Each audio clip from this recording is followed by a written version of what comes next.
Ready? Yeah, I'm ready. Right. As ready as I'll ever be, I guess. I know.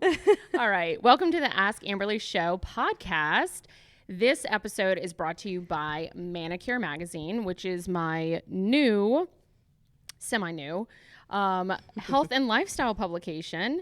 It is printed as a modern newspaper, and it has all kinds of fun things in it. It's got some horoscopes in it. It's got a word search thingamabob.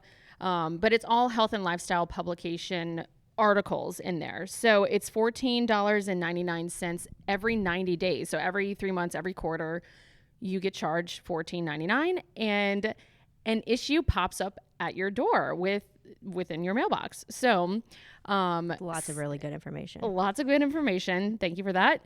Go to www.manicuremagazine.com and subscribe today, and get you some information on health and lifestyle things. My second sponsor, this episode is brought to you by 913. Is it 913 Boutique or 913? Yeah, 913 Boutique. Okay, 913 Boutique in Nashville. The owner is Claire Dugas, who is my special guest today. She has an amazing boutique. She just opened recently. It's got very high-level basics, like you said. It's like high-quality, elevated basics, which I'm like in love with. Coming into your store, I mean, I know you, and I know all the things that you do, and I'm like, God, you just blew me away, you know. You. So I love your store. I love being in Nashville. Sweet. It's a great, perfect fit. So go to what's your website? 913.shop. 913.shop, and it's spelled out NINE. THIRTEE. dot shop. Gotcha. I went for the complicated, spell it out instead of just doing 913 numerically. Exactly. Yeah. I love it. And my outfit today is, you outfitted me, which like you always have the best taste. Thank you. So for those of you who are just listening, and not seeing the video, I'm wearing a hot pink blazer, my fave, and black shorts and a black underneath top t-shirt, and some cowgirl boots. And I'm borrowing Claire's hat. I haven't gone to a hat bar yet, but I will. We'll get there. One day. Yes. Yeah, we'll get there. Yes. So thank you for sponsoring this episode. I'm so happy to have you. Thank you for having me. Without further ado, let's get into the show. Let's do it. This is the Ask Amberleigh Show.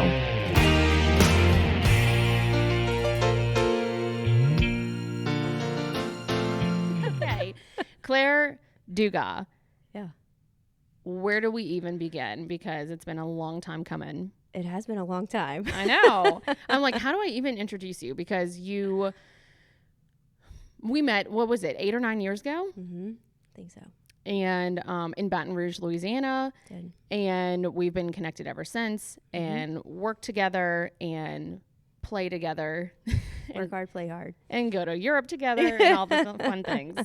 So I do want to ask you, though, what has your experience been? I'm going to ask you a few questions, and then you'll host part of the show, too. You're going to ask me some questions. But first and foremost, you have been on this journey of health, spirituality, finding what you connect with, your truth, dealing with boundaries with people in relationships. And I'm not going to reveal too much that, we talk about.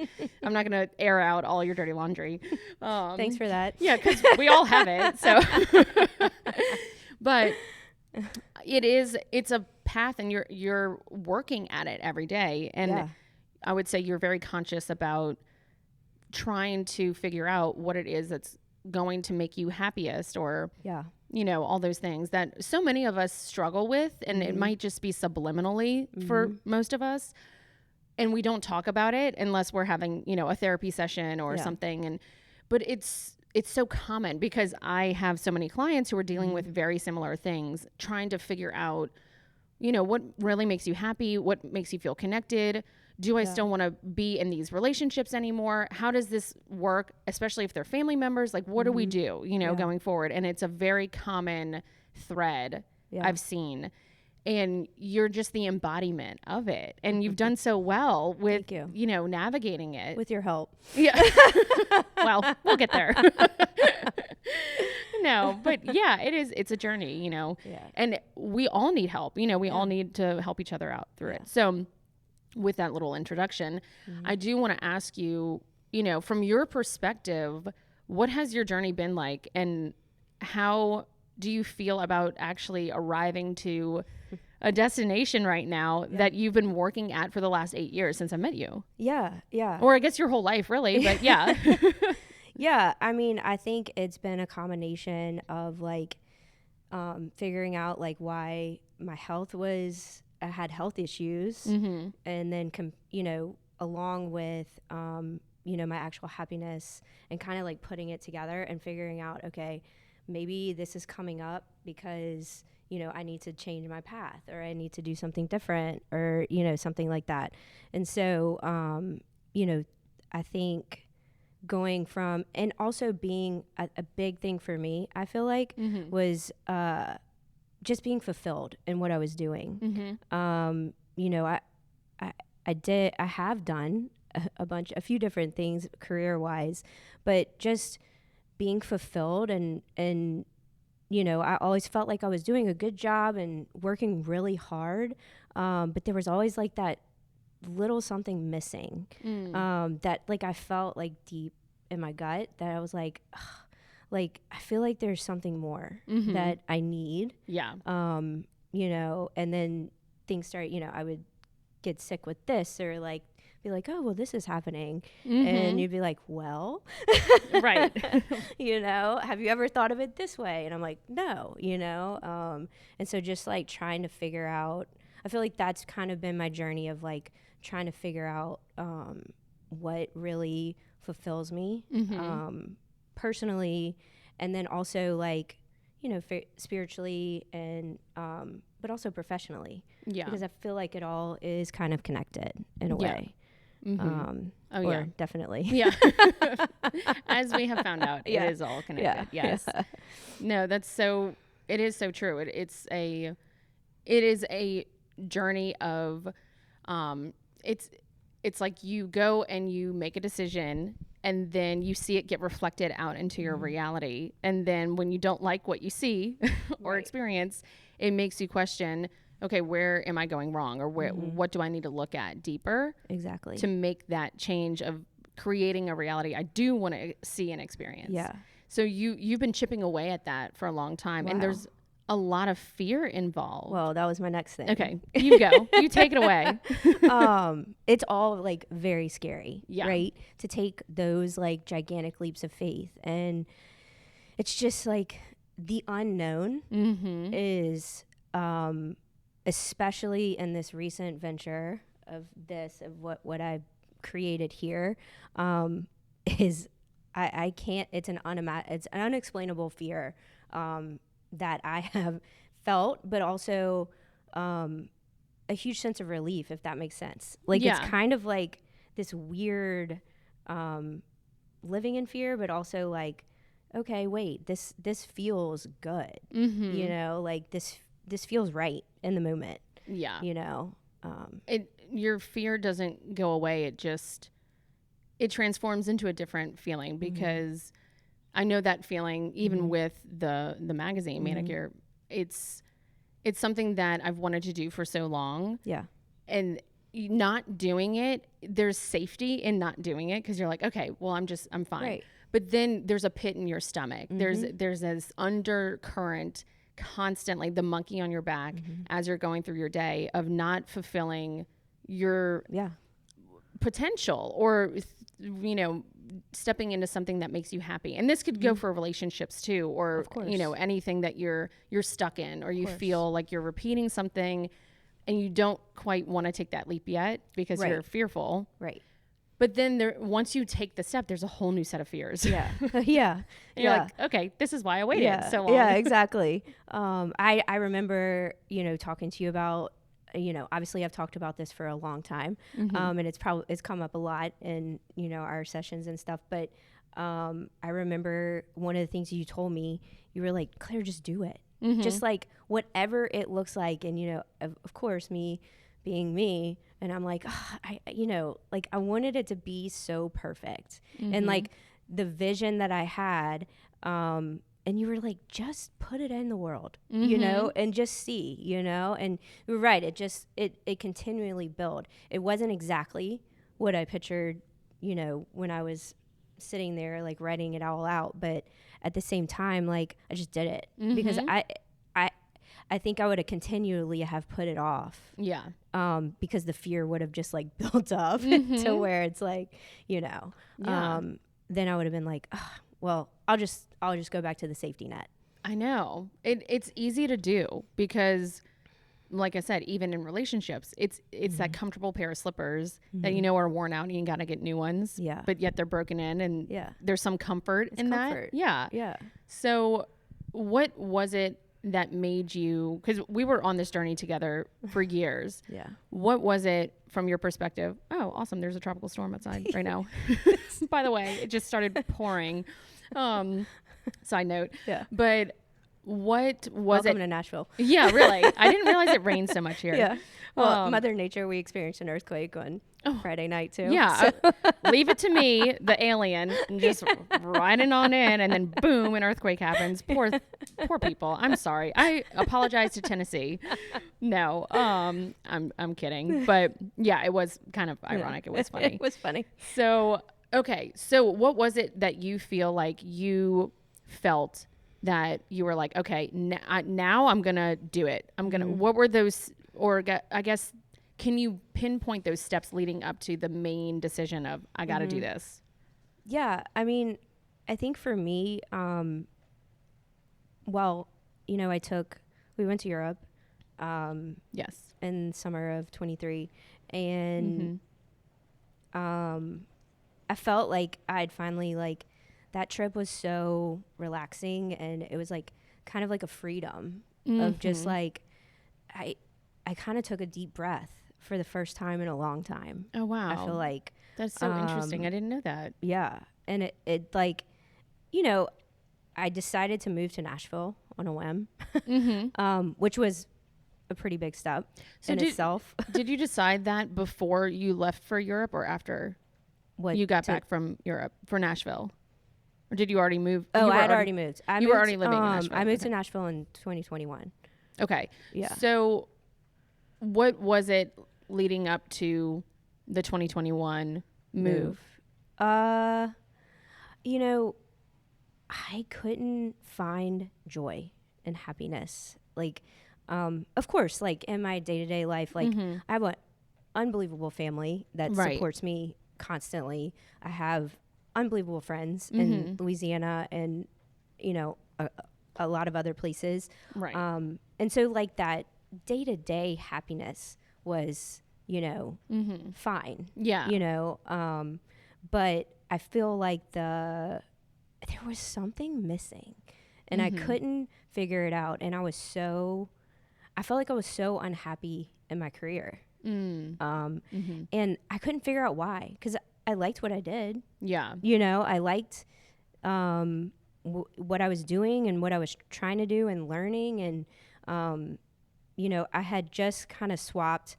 I had been with a company for like almost 8 years, and then I swapped into kind of like a startup company. And I was like, okay, well, this is going to be different. Maybe this is what I need. And it just kind of, there was no like, nothing really changed dramatically. Not that I thought there was going to be this like gigantic shift, you know? But I feel like too, it was kind of like something else was pushing me, because how I moved, like I was on a tennis team playing tennis one night, and my friend was a realtor, and she goes, hey, it's like a really, really good time to sell your house. I think you could make a substantial amount of money if you sold it. And I was like, well, where the heck would I go? Yeah. Like, you know, and she said, look, just put it on the market and put it like 20% over ask. And just see. And see. She's like, you don't have to take an offer at all. Right. You know? And so I was like, okay. You know, I feel like those types of moments like looking back at them were huge, but you don't know it at the time. Yeah. You know? Because and to be fair, you and I were leading up to it when you made that career move. I was like, Claire, you and I both know this is a lateral move. Yeah, you did. But at least it was movement. And I was so proud of you for taking a step. It didn't matter what direction it was in, even if it was backwards. It didn't matter to me. I was like, you know what? Yeah. You took a step and I'm so proud of you. So, and it took that necessary step to get even further. But it's so hard when you have like a goal in mind and you don't know how to get there. Right. And that's why I try to encourage everyone to just take a step. It does not matter what it looks like. It's going to be messy. Right. Like that's a fact. Yeah. That's what you can expect. But make a move. Right. Well, yeah, because with my previous job, I was traveling like 15 to 20 days a month, and I wasn't able to play tennis at night because I was never home. So then interesting. When I switched the job, I was able to play, get on a tennis team and play, a couple of nights a week, and because I was home. Yeah, and you can meet people. Exactly. And so, so that happened. Within 24 hours, I got four full ask offers. Whoa. On my house. Wow. That's amazing. And she called me, and I was actually at a work event, and I went into the bathroom. I'll never forget. And she's like, well, here are all your offers. And I was like, holy shit. Yeah. Like, what am I going to do? Right. But I kind of thought, I was like, okay, well, I had options, and so what made you choose Nashville? Well, I was not thinking that yet. Honestly, I thought I was just going to buy another house in Baton Rouge. Okay, gotcha. At that point, that was July. That was July of 2021. Okay. Wow. Or no, that was no, that was June. So I sold my house in 30 days. Okay. And then did you? So within that time frame, I was like, well, I lived here. I lived in Nashville when I was 19. Really liked it. But at the time, I thought that it was too far from home. And I was like, oh, I don't want to move here. So after college, I moved home. And so I was like, well, maybe, let's just go visit. So my mom, my aunt, and myself came here for the 4th of July. And I was like, we'll just go look at a couple apartments. I signed a lease that weekend, the 4th of July. And I moved in 3 weeks later. Wow. That is amazing. With not a lot of friends. I didn't know anyone here. Well, and so were you still able to work at your job in Baton Rouge, or did you quit your job as well and then just move? At first I thought I was able to, but it was a startup, and understandably, like, they wanted people on the ground there, and it just didn't really make sense for them, and I completely understood. And so I quit that, and because of my house, I was able to take like a couple months off, and just enjoy Nashville, which I was immensely grateful for that. And then started working like part-time and trying to figure out like what I was going to do. Yeah. Because I did have to start working again. Right. Yeah. And so I went back into the industry that I was working in Louisiana. Because you're comfortable, exactly. Which is that's the point that I want to make to people who are listening, who are questioning and going through a pathway that it's always going to look messy. It's not going to be a linear perfect path of like the next step and the next step and the next step. Sometimes you have to just jump and then the step appears. So that process is so crucial, because even though I love that you're like, okay, I made a huge step and I moved cities to Nashville. Yeah. It's like wherever you go, there you are. Yeah. Right. Yeah. Because then you get to Nashville and you're like, well, let me just repeat the same pattern that I had at home. Right. Basically. Yeah. Because that's It comfortable. just looks like different outside your window. Right. Exactly. Right. I can now see the Smoky Mountains. Yeah. It's now a different scenery, but I'm still stuck where I'm at. Yeah. So, well, and I know it's just so interesting because I feel like it's how, like, you need to give yourself grace when you're going through those processes, because you can beat yourself up because it's like, why am I going back to the same person, or why am I, going back to the same job, or why do we do this, you know? And it's human nature because we seek out safety. Exactly. We seek out safety. And sometimes safety looks like familiarity. That's a tough word to say, but it's what's familiar. Right, exactly.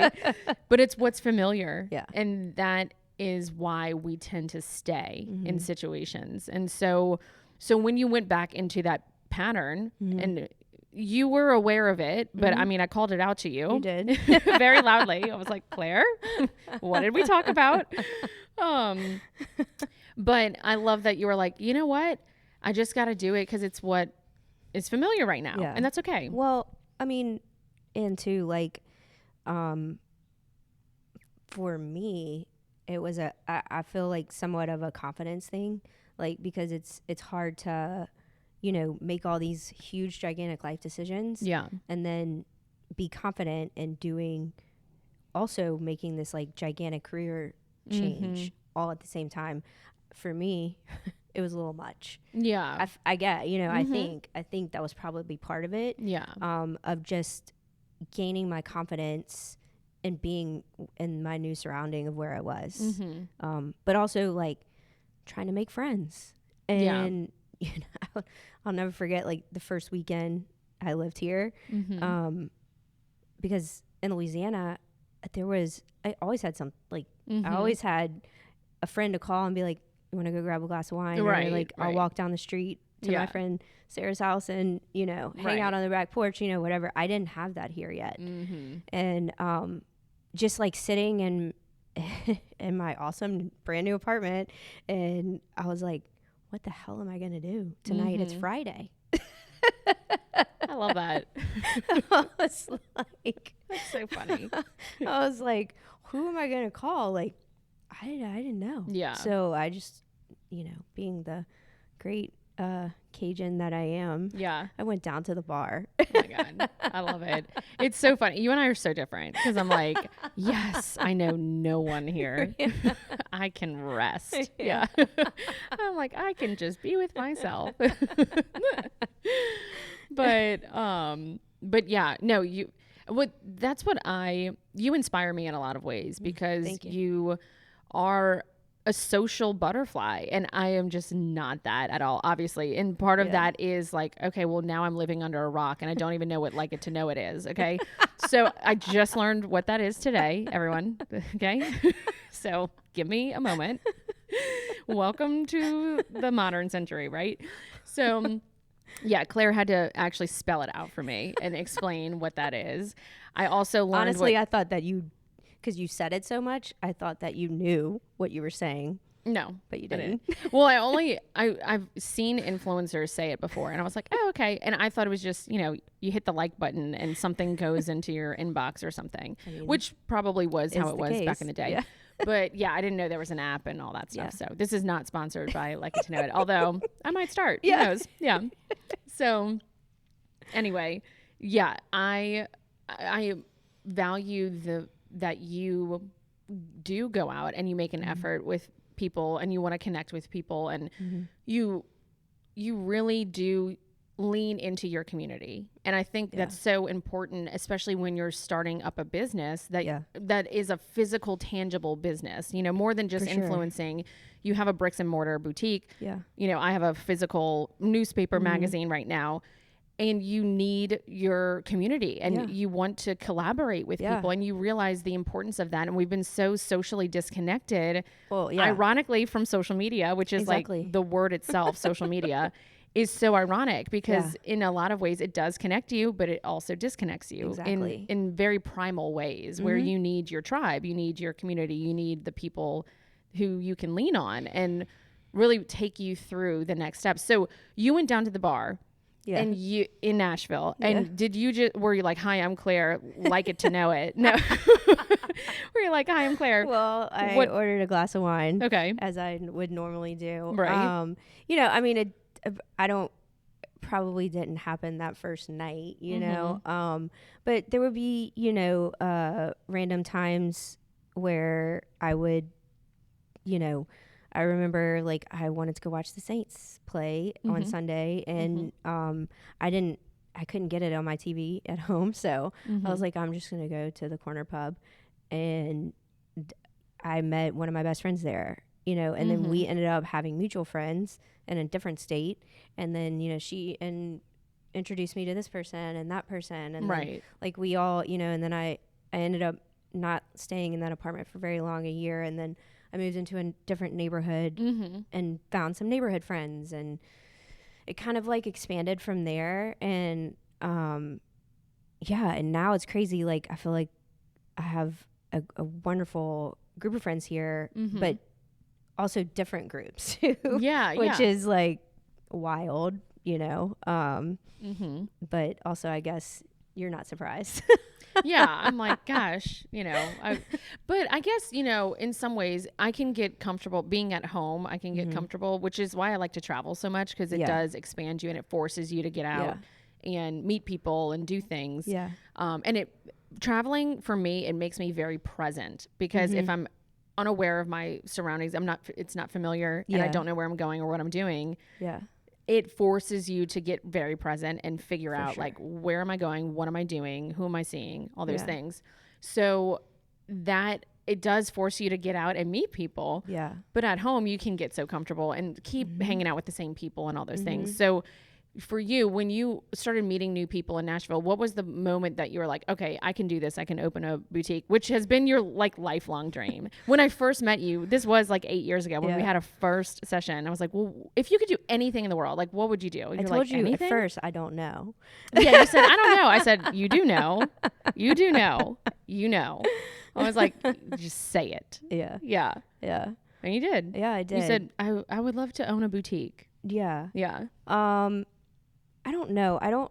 You know, I feel like it's kind of hard to like pinpoint an exact moment. I feel like there was a, you know, I feel like when we were in Paris and, you know, we sat in the Eiffel Tower and we were drinking wine and smoking skinny cigarettes, you know, and you said, you know, like, let's just make a wish, you know, for the next like year or two of our life. And, you know, for me, I know I didn't say the store. I think I said, I just want to own my own business. I felt like, I've always said, you know, if I'm going to work this hard, there's got to be a way that I could just do it myself, like work for myself. But I just didn't exactly know what that was. Right. Well, I guess I did. I just maybe never said it out loud. Right. And so I feel like that summer of 23, I was a year and a half back in the hospitality industry. Okay. Very just, I knew again, like that gut feeling of, this is just not for me. Like, it's just not, you know, I'm just not happy. And I couldn't, I mean, I knew it had to surround with my career because that was my pattern. But I didn't know what to do. I mean, you helped me a lot. But I feel like that was a moment where I said, I'm going to own my own business. And so you know, it took, I guess, almost another year or so, like a little under a year, to quit my job. And that was the turning point of like, there is no return. Right. You know, that was like, you know, I had to figure it out like financially and make sure it made sense and, you know, that type of thing. But I had to let go of the safety net. Mm-hmm. And, it was hard. Yeah. And I remember you saying mm-hmm. that the week that I quit, I think I had a session with you, and I remember you saying that this decision was like a bigger leap than me moving to Nashville. Mm-hmm. And that stuck with me. And I'm like, yeah. No way. Yeah. You're like, she doesn't know what she's talking about. I was like, that's not true. Yeah. I love that. Yep. You're like, never. Yeah.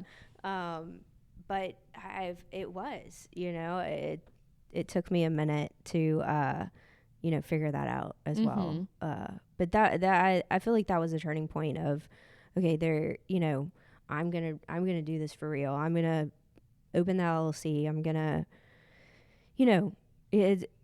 there is no I guess there is a book to tell you how to open your own business. Right. Yeah. I definitely didn't read it. Well, and it never goes the way that you think it's going to go. Like, no. And especially once you do open a business, you think about, you think you have it all planned out. You have a business plan, you have everything, and then nothing goes to plan. Well, no one else is on your timeline. Well, yeah, there's that too. But the thing about it is that it is sink or swim, because you can't turn around, especially once you start opening and you're like, okay, I've invested all this money, all this time, all this energy.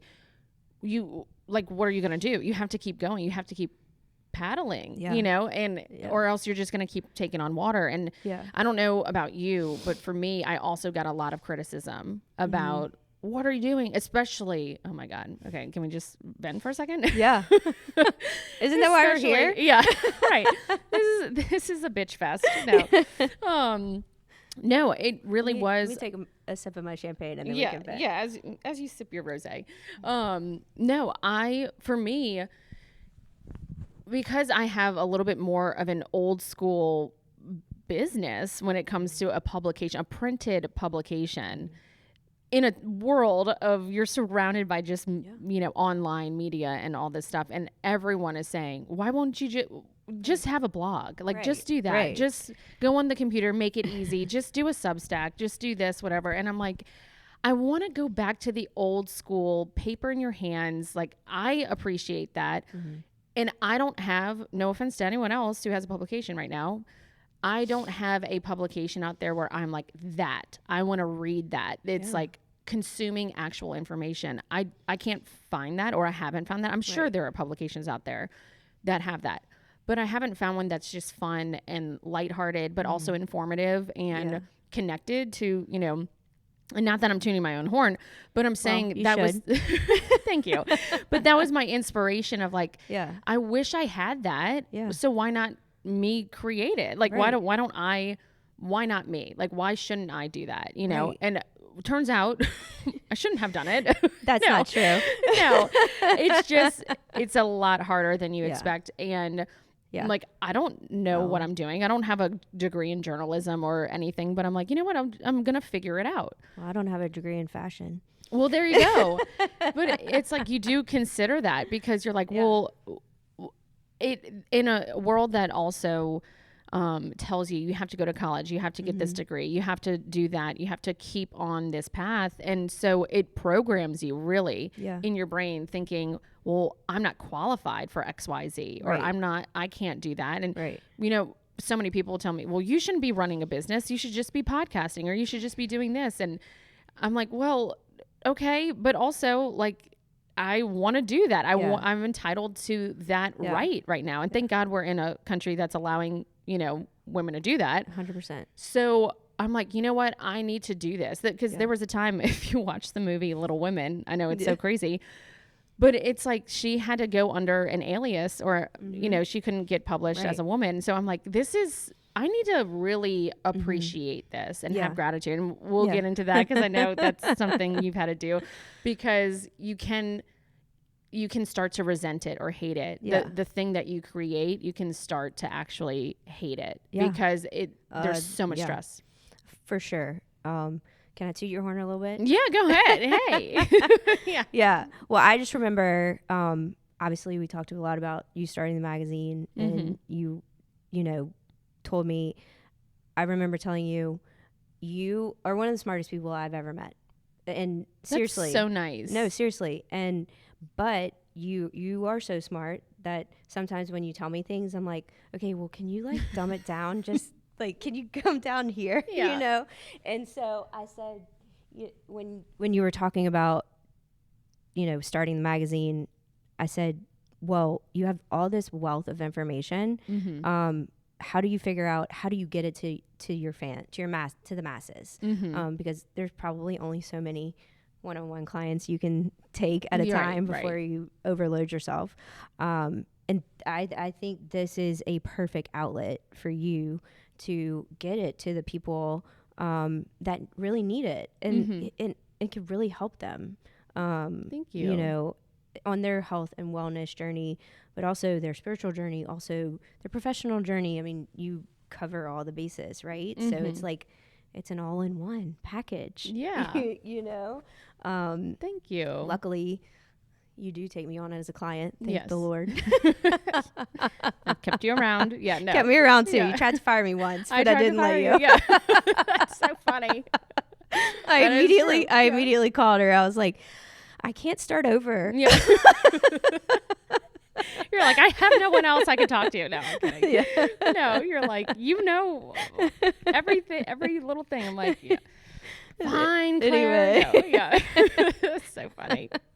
That is a true story. That is a true story. Well, yeah. And to be fair, I didn't fire you because I didn't like you. It was because now of I my fully own... understand. Yeah, I was grieving the death of my mother at the time, and so it was very hard for me to hold space for anyone else during that time. And that's so fair. Yeah, and so, for you to have the recognition, to say like, I need this space, because you give so much of yourself to your clients and what you do.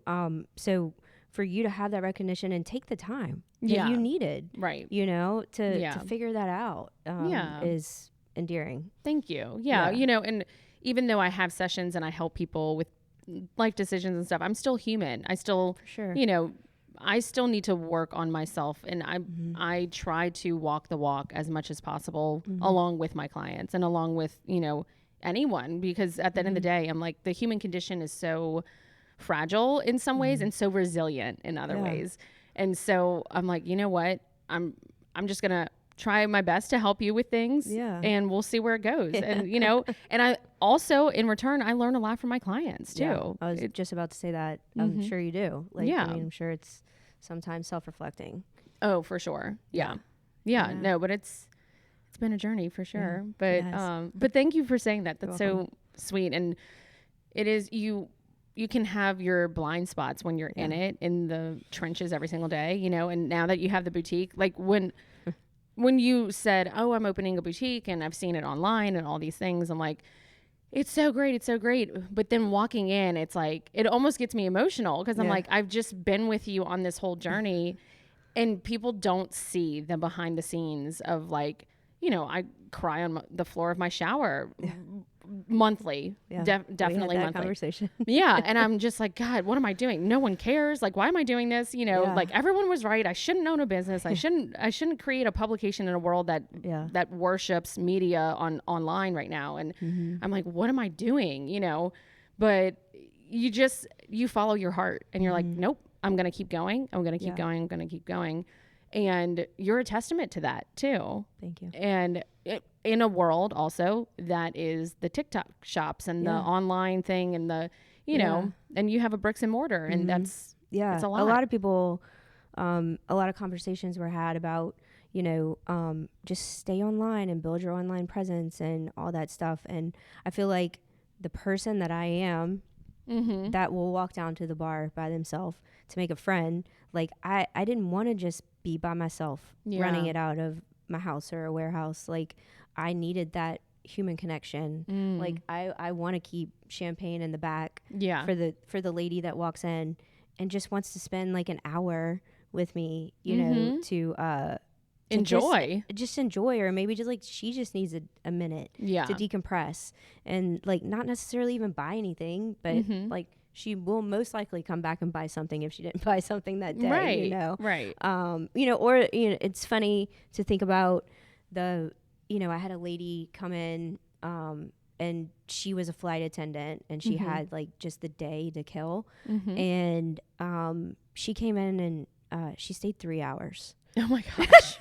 Wow. And I learned her entire life story. Oh, wow. And it was really cool.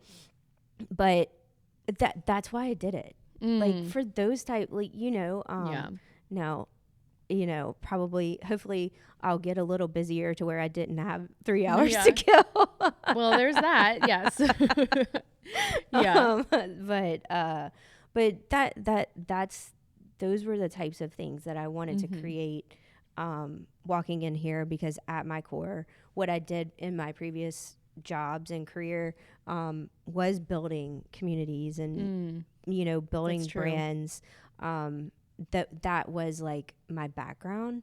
And so that was part of why I think and believe that it can be successful. Yeah. You know, I've learned very quickly it does not happen overnight. It doesn't happen overnight. And it really does, you know, it is those moments, you're right, when you do connect with your community and you start finding your people who want your boutique, or they want your services, or your publication, or whatever it is. And, you know, I'll get messages or DMs on Instagram and people saying, "Oh, I just found your publication." And I've gotten so many compliments of, "Thank God someone's printing something." Yeah.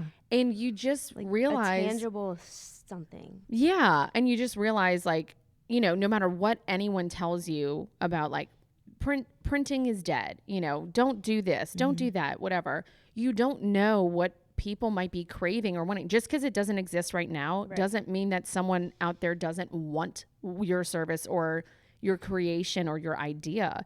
If you're feeling it, go with it. Take a step, because you might create the next movement or the next trend or the next thing, or fill a void that is desperately needed right now in the world. Yeah. And so I love the term, I learned this term, like, disrupt your industry.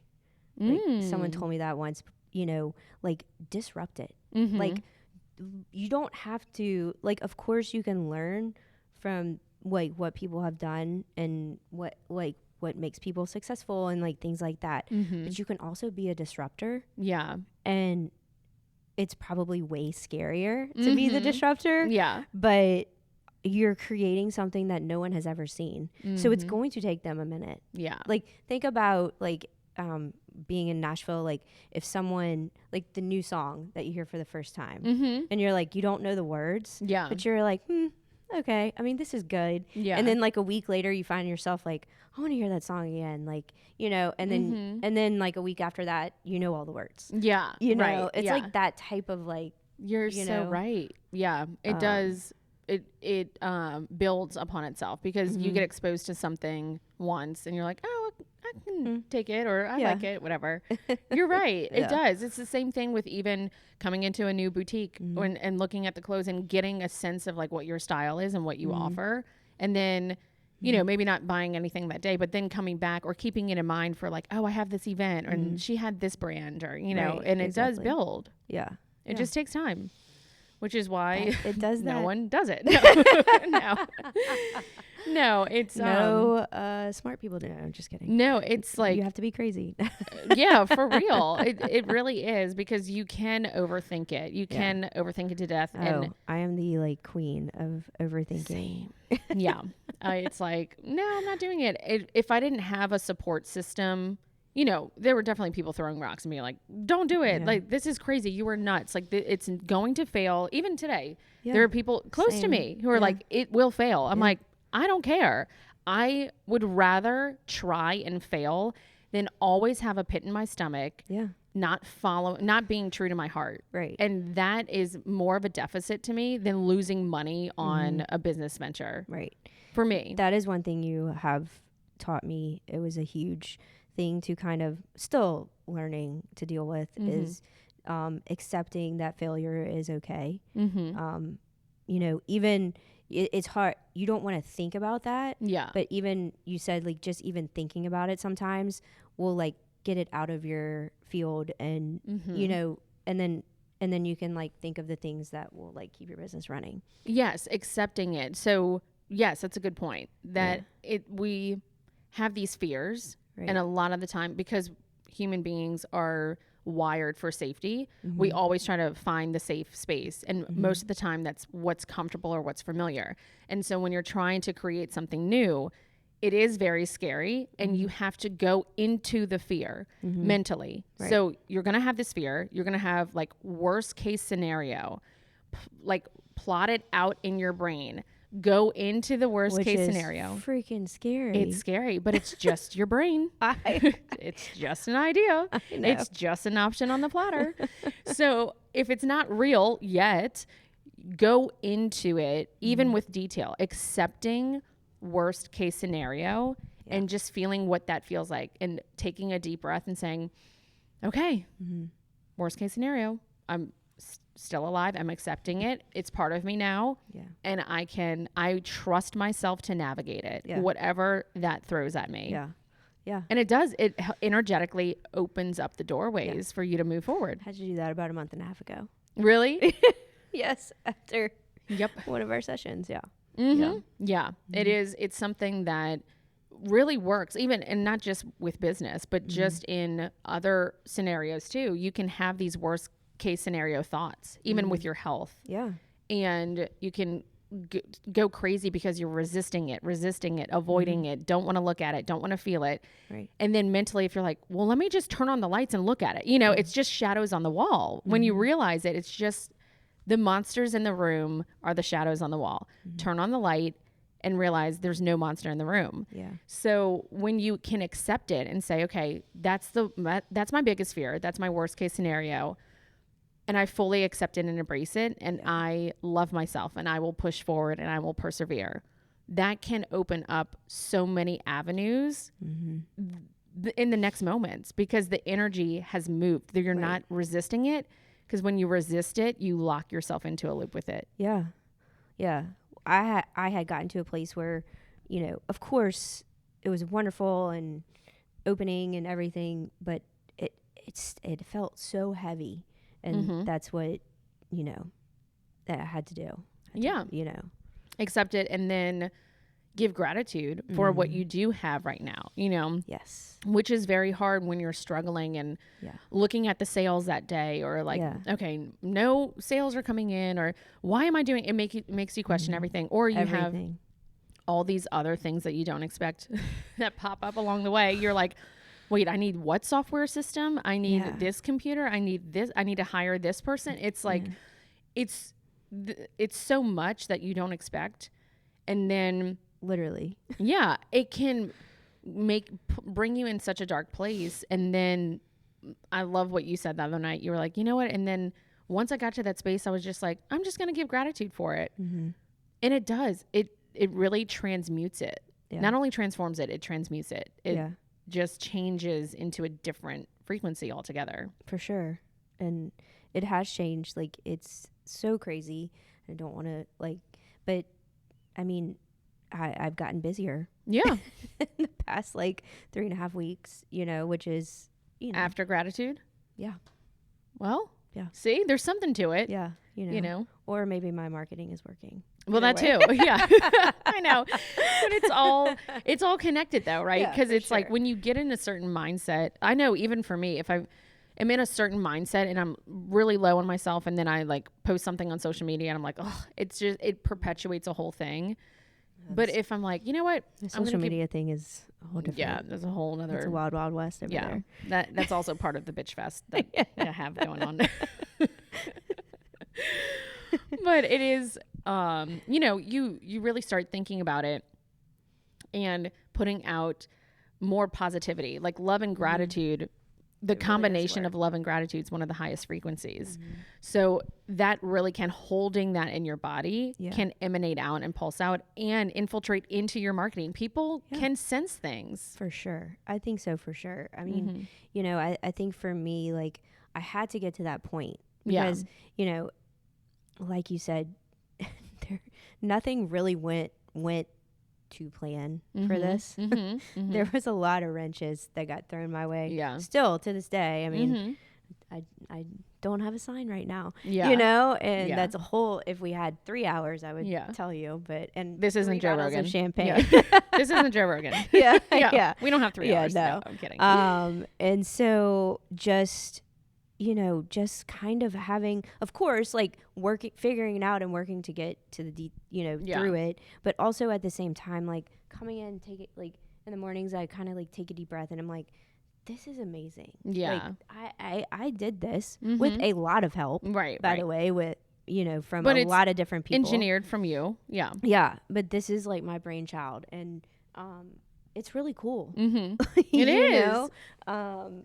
Yeah, you should be very proud of it. Yeah. So just coming to the point of just being like this, I'm so grateful to even be able to, like, I mean, I can walk from my house to the store, and being in this really cool up and coming neighborhood, and just being here and sharing this vision with, you know, other people that live around here, and also, you know, in Nashville and beyond. So, I had to get to that point for sure. Yeah. And find the joy. I think I said, like, and find the joy in it again of like why I was doing it in the first place. Was a big thing. Yeah. You know? Well, I can remind you of 8 years ago. You're like, I think I want to do that. But yeah. Okay. So I do have a question for you, but do you have any questions for me first? Not at the moment. Okay, well, you see, you can ask me anything. I know. Okay. So I was going to ask you, what is one thing, because this infiltrates everything. You know how I always say, where it shows up in one area of your life, it shows up everywhere. Yeah. So has anyone in your family line, on either your mom's side or your dad's side, has anyone lived to be an old age? And if so, what do you think their secret is? I am have been really blessed to have a lot of people live a long time. Okay. I was able to physically meet and spend a lot of quality time with 3 great grandmothers. Oh wow. A great grandfather that I remember, and all 4 of my both my grandmothers and both my grandfathers until recently. So I have a lot of longevity on both sides. Okay. And so what do you think, if you had to pinpoint something like a main vein within that, what do you think is something that helped contribute to their longevity? Yeah, I feel like something that sticks out to me. So my great grandmother lived until she was 103. Wow. And I remember my mom telling me this story. You know, she said, "Mama, what was your secret?" You know, because she had 7 kids in 6 years, because the last 2 were twins. Oh, wow. And what a job. Right. Wow. And you know, my mom said that she said, you know, I just never really raised my voice. Wow. And, you know, I kind of took that as like, she never it never escalated for her. Like I feel like she was probably really grounded. And, you know, like, you know, I'm sure she had a ton of hardships. Yeah, but it is, you're right. You have to be grounded to take things in stride. And yeah, you're right. When she's saying, I'm not raising my voice, I think she's just taking it as it comes, you know, and not, I mean, I don't want to speak for her, but I'm just feeling that. Yeah. I would think that that's what she means. Yeah, you know? Exactly. Yeah. I think so too. You know, just, and knowing her, how I did, you know, that seems so like her, you know, and I'm sure like there are moments that she probably forgot with 7 kids that she did raise her voice. Yeah, I'm sure if we interviewed her kids, they'd be like, correction. Yeah, exactly. Yeah. But, you know, in the time that I knew her, you know, I feel like not knowing probably what grounded was back like when I did know her and understanding it now, like she was just so, you know, she I'm sure she was stressed in different ways, you know, how it was in a different generation of stress. Yeah. But, you know, also at the same time, she was probably like the present person, you know, in the mass chaos. Yes. No, that's so interesting because today, American culture, typically, the stressors are different. Where back in the day, at that time period, I'm thinking of your great grandmother, it is a time of, you know, war in survivalist ways and trying to figure out how you're going to put food on the table for 7 children or, you know, it's a different type of stress. For sure.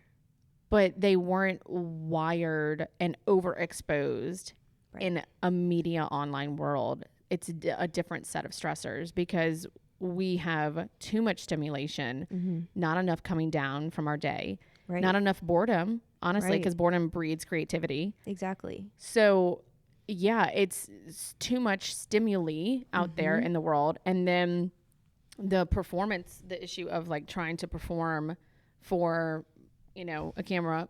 It's your great grandmother showing up. There's like a little gnat around me. I'm like, what's going on?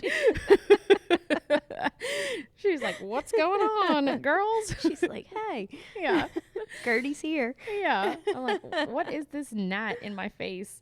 But yeah, it is a different type of stress. And when I think back to even the 60s or the 50s or the 70s and the different types of stress that humans went through, there's always something to be fearful of. There's always something terrible going on in the world. There's always something. And so how can we be grounded and resilient and persevere and get back to our roots of being human again and focusing on things that can get us through the day in a way that where we're not stressing over, you know, the small stuff. Well, and I which feel feels like, big, but it's small. Exactly. Yeah. I mean, there was something that you always say is like, you know, because it's so hard. Well, it's so easy to think of just the bigger picture, right? I'm like, well, I want to get from here to here. But you're always like, just take the baby steps. Like you'll eventually, like, it'll lead to that, you know? But, you know, I feel like in this day and age, everyone just wants to make like gigantic leaps. Yes. You know? Exactly. It's success is in the subtleties. It's oh, I love that. Yeah. It's never an overnight thing. For some, it might be. It might be where, you know, something goes viral or whatever. But it's always all the steps leading up to it. Even if a video goes viral, it might be a video that took, you know, years of work with editing or, you know, whatever it is, or shooting videos. It takes a lot to just even set up your camera to start filming a video, you know, all those things that go into it. It's never just an overnight thing. The success is in the subtleties. It's the everyday nuance of the thoughts and the actions and the behaviors and all of it leading up to it. That's why it can be so hard, because if you blink, you miss it. It's so easy to miss. And you have to really be intentional and focus on it in order to get to, you know, those goals. Yeah. And it is a different time period today where it does require focusing on subtleties more than, you know, back in the day, because everyone was so much more grounded. They can make these moves, and a lot of the time they did fail and they just went to the next thing, you know? Right. But and I think our generation too, we're so programmed for achievement. Yeah. That there's a stressor there and in an overthinking of it's gotta, like, coming out the gate, it's gotta perform and succeed or else, you know. Well, I feel like a question for you, like, do you we live in this world of like instant gratification these days. Yeah. And so that was a lot of what, you know, trying to figure out, you know, how do I instantly gratify someone with my clothes or whatever, and because that's the world we live in. Like, how, you know, is that, I don't know, like, how are we going to deal with that moving forward? Because that's not going to go away. The instant gratification. Yeah. Yeah. I think that it will swing. Mm-hmm. I think that the instant gratification will swing or dissipate at some point, because our nervous systems, if you think about it and you look at what's going on, our nervous systems are fried. Like the amount of ADHD and, all of it, it's just, and the chemicals in the food and all of that, that's just, a hyper, it's too much. It's too much stimulation, too much gas, not enough breaks. Mm-hmm. So we're just going, constantly being inundated with blue light and all kinds of stimulatory things. Mm-hmm. And so I think at some point we're going to burn out as a society. Yeah. It's going to happen at some point. I don't know when that's going to be, but you're going to have a generation that can't focus on anything. It's just like the attention span of a fly. Yeah. So I think that it will change, but it also, I believe, and this might be naive of me, but I do believe in humanity. I think fundamentally humans are wired for connection. We need each other. Yeah. We need experience. We need to go out and physically do things. So I think you're always going to have people who want to enter into a store and physically try clothes on. I want that. I'm like, thank God there are boutiques open. I don't want to just keep going on Amazon or whatever. And I don't know what it looks like. I don't know how it feels. Right. I'm very sensitive to fabrics and I'm very particular about things. And you don't know, unless you have a personal shopper or, whatever it is, or designer. But most people, I want to go into it, and it's the experience, like you said. I want to go in and have a glass of champagne and have an experience, even if I don't buy anything that day. Yeah, it is retail therapy, So it's almost like a birthright to girls, you know. Like, we want to go shopping, we want to have an experience. Yeah.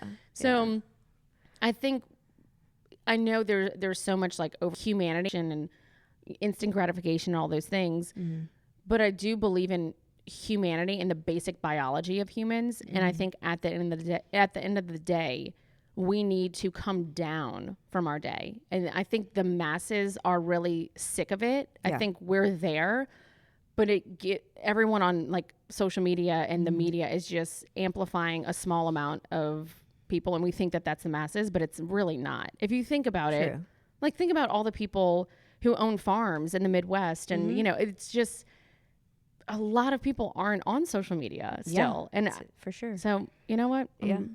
I'm rooting for humans. Call me crazy. I'm rooting for us. Yeah. Well, that brings up another question. So one of I think you just used when I first saw you was my nervous system. You told me was just completely in overdrive. And I couldn't calm down. That was one of my things. Yeah. So what are some of your best practices of like coming down from a day or like something, or like a large week or like, just getting into that state of being able to like take a deep breath and feel it. Yes. Sometimes I take deep breaths and I don't feel them. Okay. No, that's good. That's very honest. And I feel like so many people can relate to that. Yeah. So one of the things that I do is do diaphragmatic breathing, like your diaphragm. A lot of us have inverted breathing patterns where our muscles, like if you look at a baby, like a baby sleeping, their belly goes out when they breathe in. Their belly goes out. And we don't do that. We breathe from like the chest up. And so often when you take a deep breath in, if you're taking it from your chest and your chest expands and not your belly, you're doing it wrong. It's inverted. Interesting. Yeah. So try it right now. See? Look. I'm so glad we got this on camera. For people who are just listening, Claire breathes in and boom, her chest goes up. Everything went up. Yeah, I was like, okay, well, therein lies the problem. Yeah. So that's number one. That's why she makes the big bucks, guys. Exactly. No, so that is the problem. So that probably has to do with you not being able to even feel your breaths. Right. Because the oxygen's not getting in. the muscle tissues are not expanding. You're not getting oxygenated and the nutrients aren't coming in. So you're in cortisol, you're in fight or flight. So if your chest goes up first before your belly moves out, and it's very hard, especially for women when we have bra straps that are tightening around a rib cage. Yeah. And, you know, we're taught to tuck it in, honey, you know, suck it in, suck it up, you know. So if we're women and we're just hanging out with our bellies pushing out, you know, that's not culturally, especially in the South, like something we want to do. No. So a lot of women have gotten their nervous system skewed. So the actual information, the nerve endings are informing the muscle tissues to invert your breathing. So you have to rewire it. So a practice that you can do is lying down on your back. And when you take a deep breath in, consciously push your belly out. Like you can even put your hand like a pancake, like your 5 fingers out, expanded, put the palm of your hand over your belly button and push into it. Push your belly into it as you take a deep breath. It will calm you down. You'll feel like you're drugged. That's because crazy. It's actually oxygen getting in for the first time in probably years. Yeah. So that can calm you down. Your energy just shifted. Even you thinking about it, me describing it, you're so much calmer now. Yeah, for sure. Yeah. So it's that energy coming in that will calm you down. That's number one. So I do that as a practice. Sometimes if I have too much stress or too much caffeine or too much stimulation, I will use magnesium. So the magnesium that I use, that's for the brain if I'm stressed out a lot, is magnesium L-threonate. So that's the Magtine. Is that the sleeping pill I take? it's the quote unquote sleeping pill that I told you to get. But yeah, that it works for anxiety. Because the magnesium goes straight to the brain. It's not as good for like, you know, muscle tissue, but it's very good for the brain. So that will calm a lot of anxiety. I can't take it during the day because I will just fall asleep. And I can only take half of a capsule because I'm very sensitive to it. But it does work. It will knock me out. But I'm not groggy the next day at all. No, I'm not either. Yeah.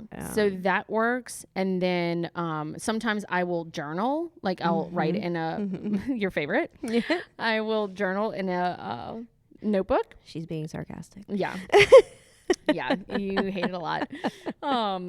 But journaling about things that I just need to get out, like even if it's a to-do list, if I have a lot to do, like I'll think of things that are kind of keeping me up at night or like I can't come down from. It could be a conversation that I had with someone that I'm like, well, why did she say this? Or, you know, it's something that I'm like struggling with. I'll get it out physically on paper and put it away and be done with it and not think about it. It does help. Yeah, that's a real issue for me. I mean, you know, I know we spoke about me being really social, but I also have a large amount of, never really said this to anyone, a lot of social anxiety of just like replaying some of like the conversations that I had, or like, God, why did I say that? Like, you know, and the person that I'm talking to is not, they don't care. No, they're probably thinking the same thing about themselves. You know, exactly. Like, why did I tell Claire that? Yeah. And so that has, that would probably be helpful. So journal it. Yes, there you go. That's why I said it. No, but journaling helps. It physically gets the energy out of your body, and so the energy is not just running with nowhere to go and keeping you awake or keeping you up or keeping you stimulated. Yeah. Other times when I've been on the phone all day, or if I'm like looking at a screen or something, I will turn everything off, turn my lights down really low in my house or off.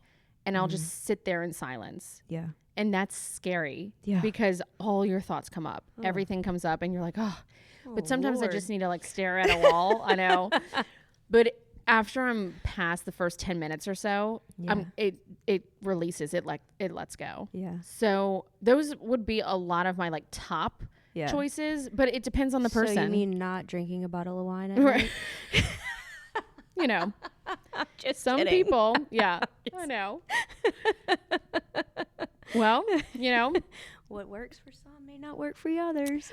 Options, yes, options. We'll see. No, you know, and there's nothing wrong with that if No, you I know. have a Yeah. specific type of relationship Yeah. with the bottle Yeah, of wine, of right? course, Like of if you're course. popping it open and Yeah. having fun with your girlfriends, or Yeah. even with yourself, if you're Yeah. celebrating your day, or just you want to feel good, or Right. relaxed or sexy or whatever it is. But it's your relationship to that thing Yeah. that can get dirty with anything. It could be food. It could be a person. Or if you whatever. like judge yourself for doing it. Yeah. Right? You know, That- that's probably not the right feeling like you're not worthy enough to right. Yeah. have a celebratory glass of wine. Right. Like you have to wait for a certain date or something. So it is. You're right. It's the energy and your intention going into the thing that you're doing. That's the most important. Yeah. So yeah, if you're just numbing out and you're like, Yeah. I don't want to feel, I don't want to think, I don't want to, and we all have those moments. Yeah, for sure. But again, rooted in safety and fear. You're too fearful of looking at the thing. If you say, okay, shove the glass of wine away, let me look at this for a second. Let me feel it. Because what's the worst thing? What, you're going to die from feelings? Yeah. I mean, maybe. I don't know. I don't know if anyone has died from feelings. I'm not sure. I hope not. I hope not either. But you never know. You never know. But we're so terrified to feel. Yeah. And so, especially in a culture where we want to feel good all the time and want to feel stimulated and entertained. Yeah. So we don't want to look at the thing. And so it can get really overwhelming because you shove it out. And you do that for years. And then it comes out in contorted ways. It comes out in a,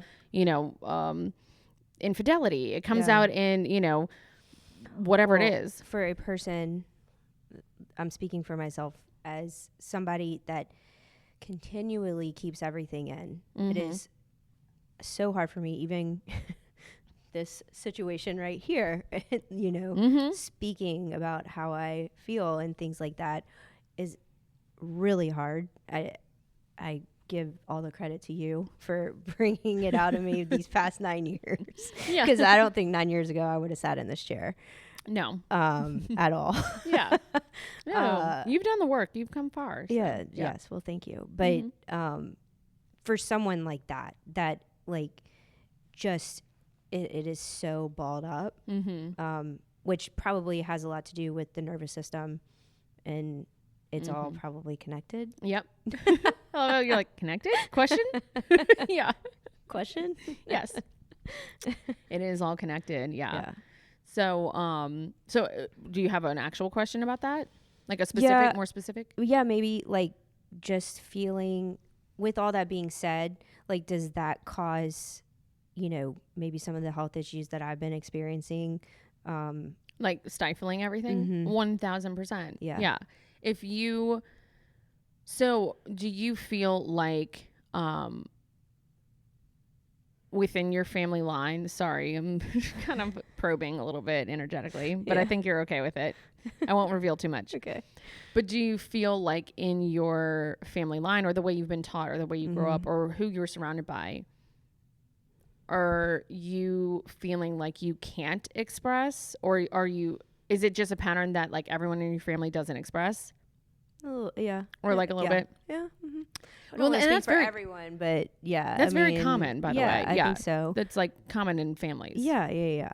For sure. I think so. It has to be, right? Because it's probably one of those learned behaviors that, Yeah, you pick up along the way. Yeah.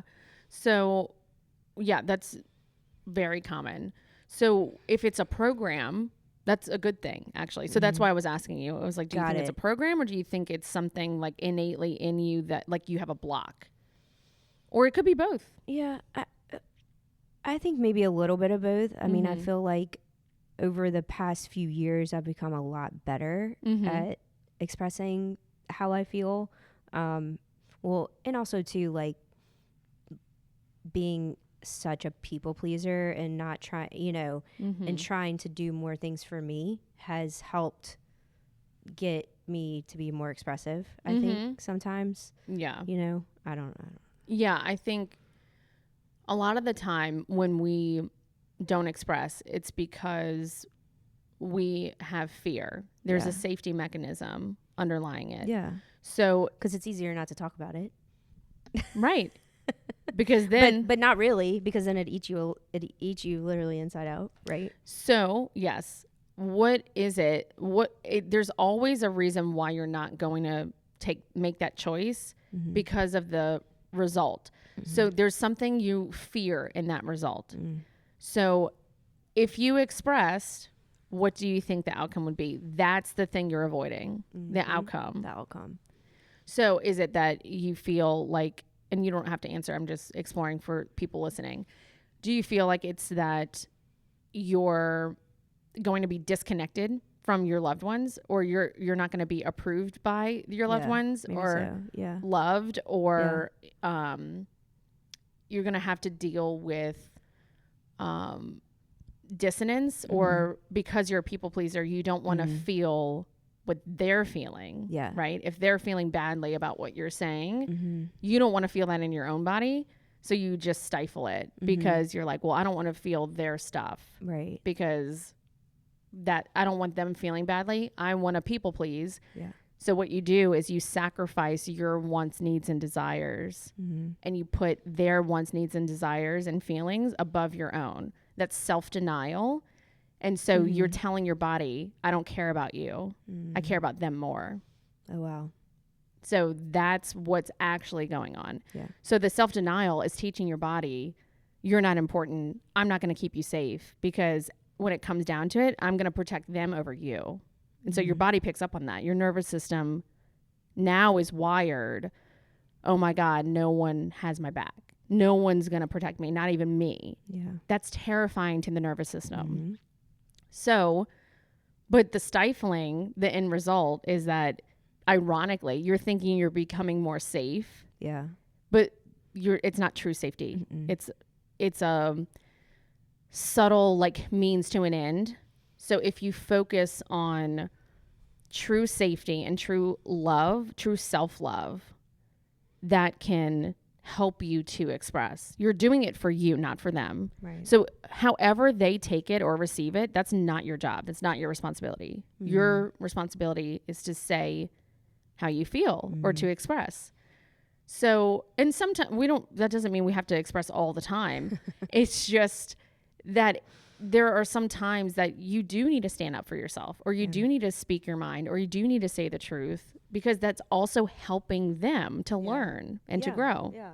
Especially if they're people in your life, pretty frequently, Yeah.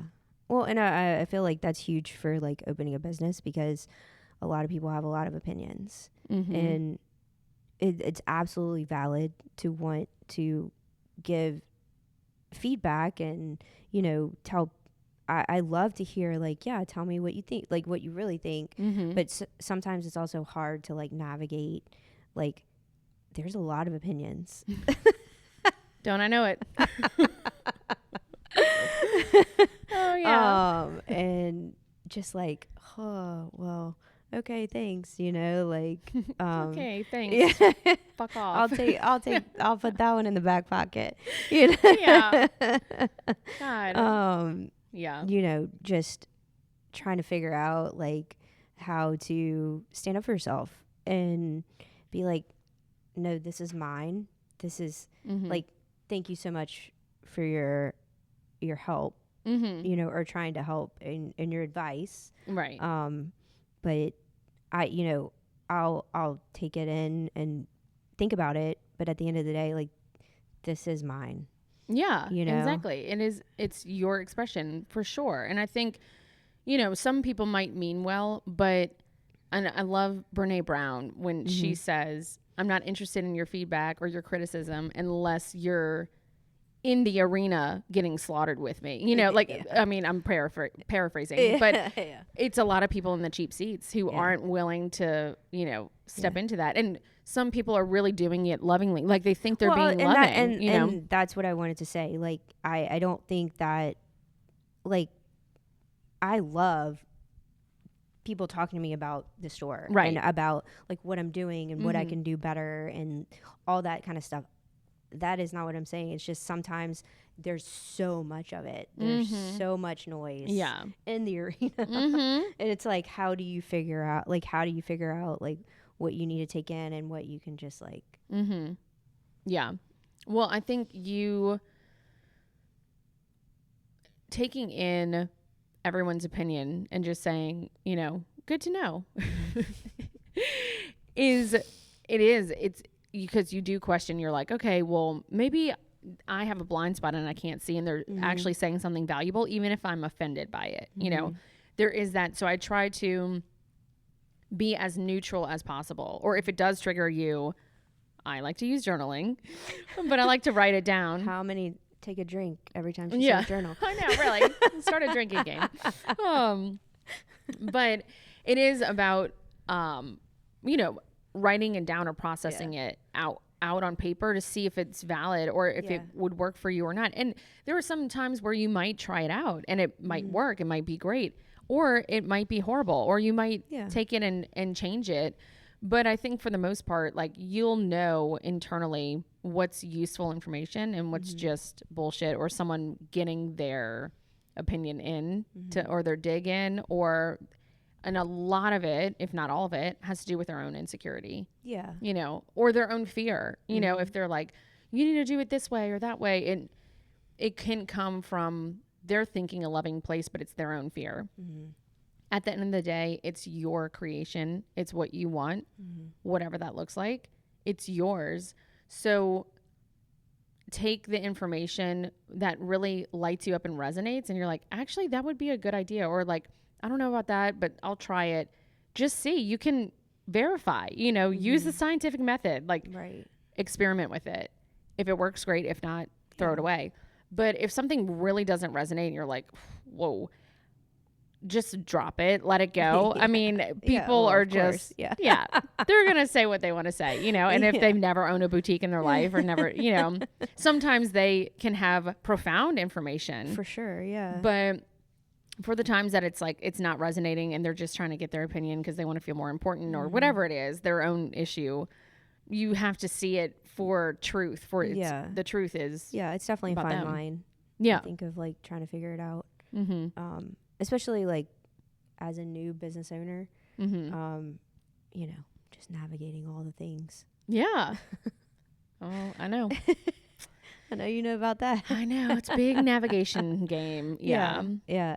And you're never, you know, I remember starting this out. I mean, obviously, I come from a lot of entrepreneurs in my family. And my dad telling me, you know, he's like, you know, owning your own business, he's basically is just putting out fires every single day. You know, it's like, it's never gonna be, you know, this like perfect, you know, you're always gonna have stuff being thrown at you, and it's how you handle it. It's true. That brings you more success, you know. I think what he was trying to say. Yeah, you know? It is true, because it's you're always going to have something. It's not just like, oh, I own a boutique. This is so much fun. You know, it is going to be the thing where like my Wi-Fi is out, or, you know, someone can't cover my shift, or it's always going to be something that it's part of the territory. But you think going into it, it's like, oh, it's all fun. You know?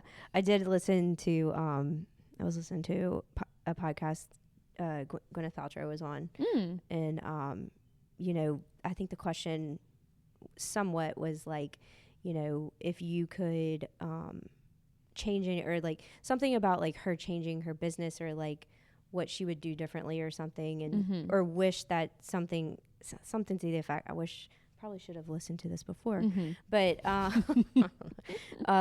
she said like sometimes she just wishes that she could just like be in her business, and it just like be like kind of even keeled. Yeah. And that kind of hit me like a ton of bricks. Yeah. How often are we just not present with our business and enjoying it? You know? And but like there's so much, like even like her, as successful as she is, like you think like, oh, when I get to like Gwyneth Paltrow's level, I can enjoy. No. I guess it's not happening, right? No. And that's why I say success is in the subtleties, because if you don't have that foundation starting out, adding on more is never going to achieve it.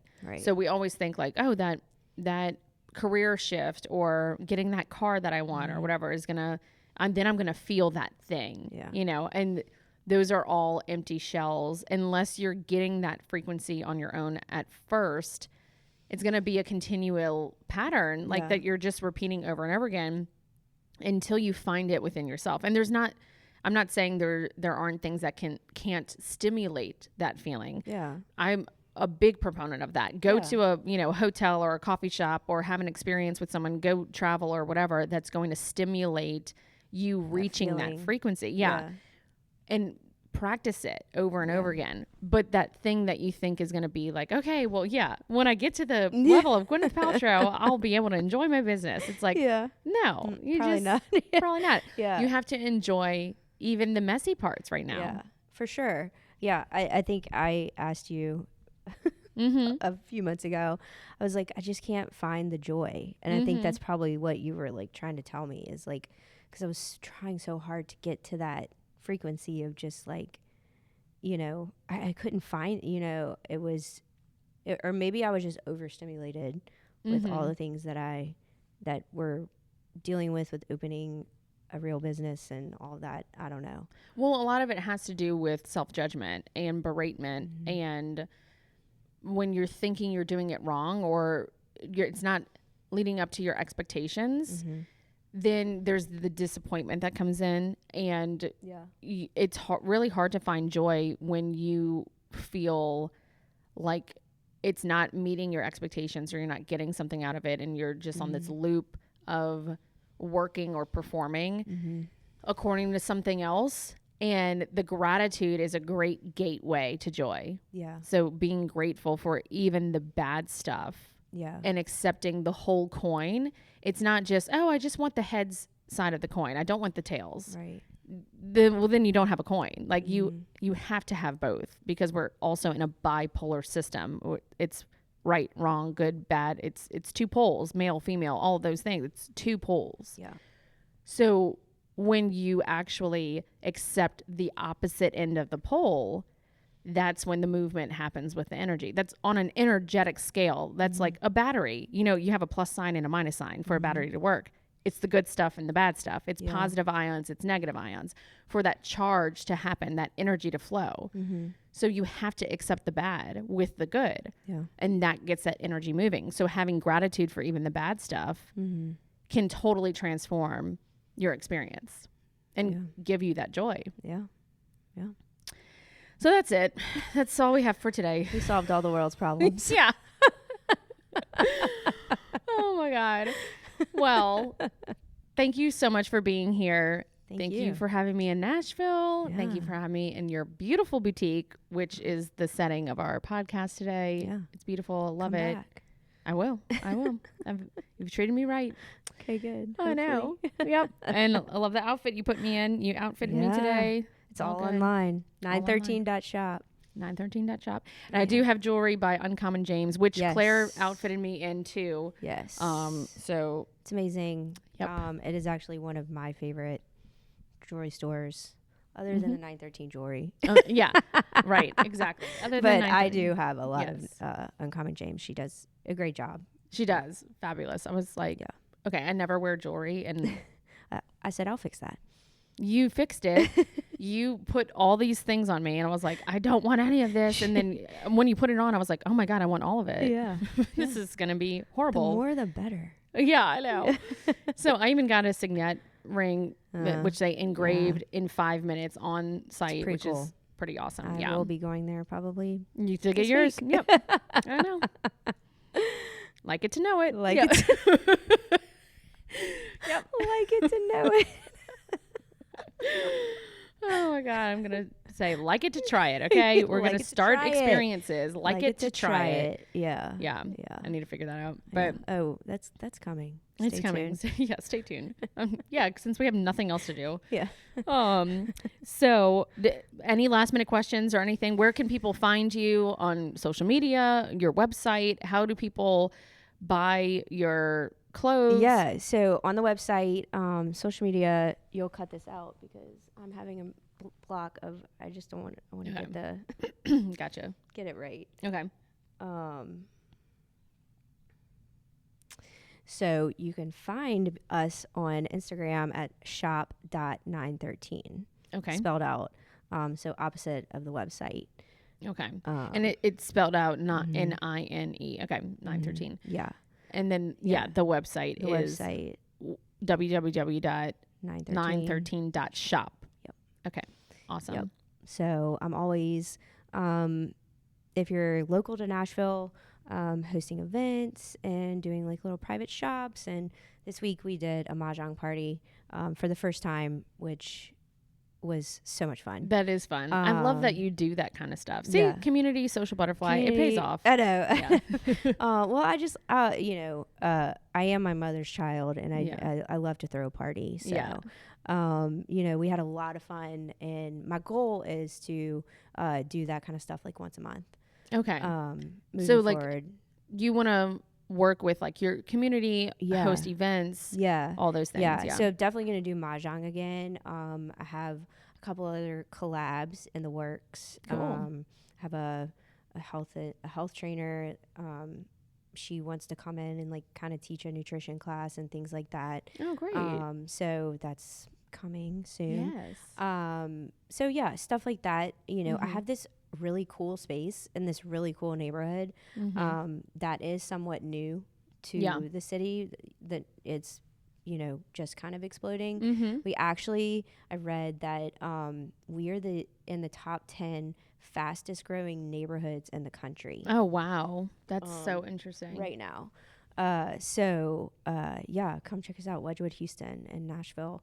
There is a lot, and also if you want, I have started a new series on my Instagram called Wedgwood Walks. Yes. No, your Wedgwood walks are phenom. They're great. Yeah. So I'll be trying to hit up all the new businesses that are around here, and that are coming in like the next 6 to 12 months, because there is a lot. That's going to be fun. Yeah. This neighborhood is booming. Like all of a sudden. Crazy. Yeah, it is. But well, I'm so proud of you. Thank you. I'm so excited for proud you. Proud of you too. Thank you. Yeah, look, who knew? We took a trip to Saint Tropez to celebrate our friend's birthday. Yeah. With a bunch of women, and then just us three went to Paris. And in front of the Eiffel Tower, we sat down. We made wishes under a full moon. And mine was the magazine. Yours was the shop. Yep. And Lauren knows what Remy's was. We're still trying to figure that one out. No, she'll let us know. Don't worry. Oh yeah, she will. No, but we did. We had so much fun on that trip, and highly recommend having a girls trip or a fun trip, even a solo trip, and doing something to expand yourself and get out of your patterns and just it was make so a wish. Cool. I mean, that is my next. I think one of my things that I'd like to do within the next year is take a solo trip. I've actually never done that. And I think that would be like super helpful for me. And endorse that I'm in. I mean, when things allow to calm down, that is definitely something on my bucket list in the next. So here's a tip that we'll end on. Okay. Book a trip. Okay. Like a year from now or whatever. Yeah. Like start planning it or start plotting it out, because it's when things allow, it's never going to allow. So there's always going to be something, and you're going to regret not doing it. So pick a date, any date, and just set it aside, and then work around that date as if you're planning a wedding or something. Like you have to pick a date. So like pick it, do it. It is scary in itself. Well, you know what? I push you. That's what I'm here for. I push you. Yeah. I'm like, come on, do it. Yeah. It's good advice. Yeah. Do it, because, why not? Yeah. True. Yeah. Like it to know it. So get to know it. Cheers. Cheers. Thank you for coming on the podcast. Thank you for having me. Loved having you. And thank you for coming to Nashville. Yes. And this is my first time in Nashville as an adult. The last time I came, I was a teenager looking at, I think I was looking at Vanderbilt or something. Oh, yeah. Yeah. Probably. Yeah. Or Belmont. Yeah. But I ended up going to Elon University in North Carolina. Yeah. Shout out to them. It is not sponsored by Elon, by the way. We're working on our sponsorships. Yeah, exactly. Yeah. But anyway, thank you so much. And and come pick up Manicure Magazine at the official, one of the official spots in Nashville. Yes. There's a few other places, but yep. Yeah, you We're can gonna make it always find manicure here. Yes. Yep. I will always have it out. Oh yeah. And my favorite is no one can have this actually physical magazine because this is the one about our Paris trip. And I that's know. the only one I have. Oh, I have a whole box Okay, good. of 100 for you if you want them. Yeah. You just pass I it all also out. gave away the one that you signed for me. So if you can just sign this one. You know what? So many people just handed out the autographed ones, which is fine. I have no connection to them. I didn't know. They're like, wait, who's Claire? It's fine. Whatever. You probably did personalize it and didn't think about that. Yep. It's totally fine. Yeah. To be expected. Funny. Yeah. All right. Well, we're really going to go. Yeah. Okay. Cheers. Cheers.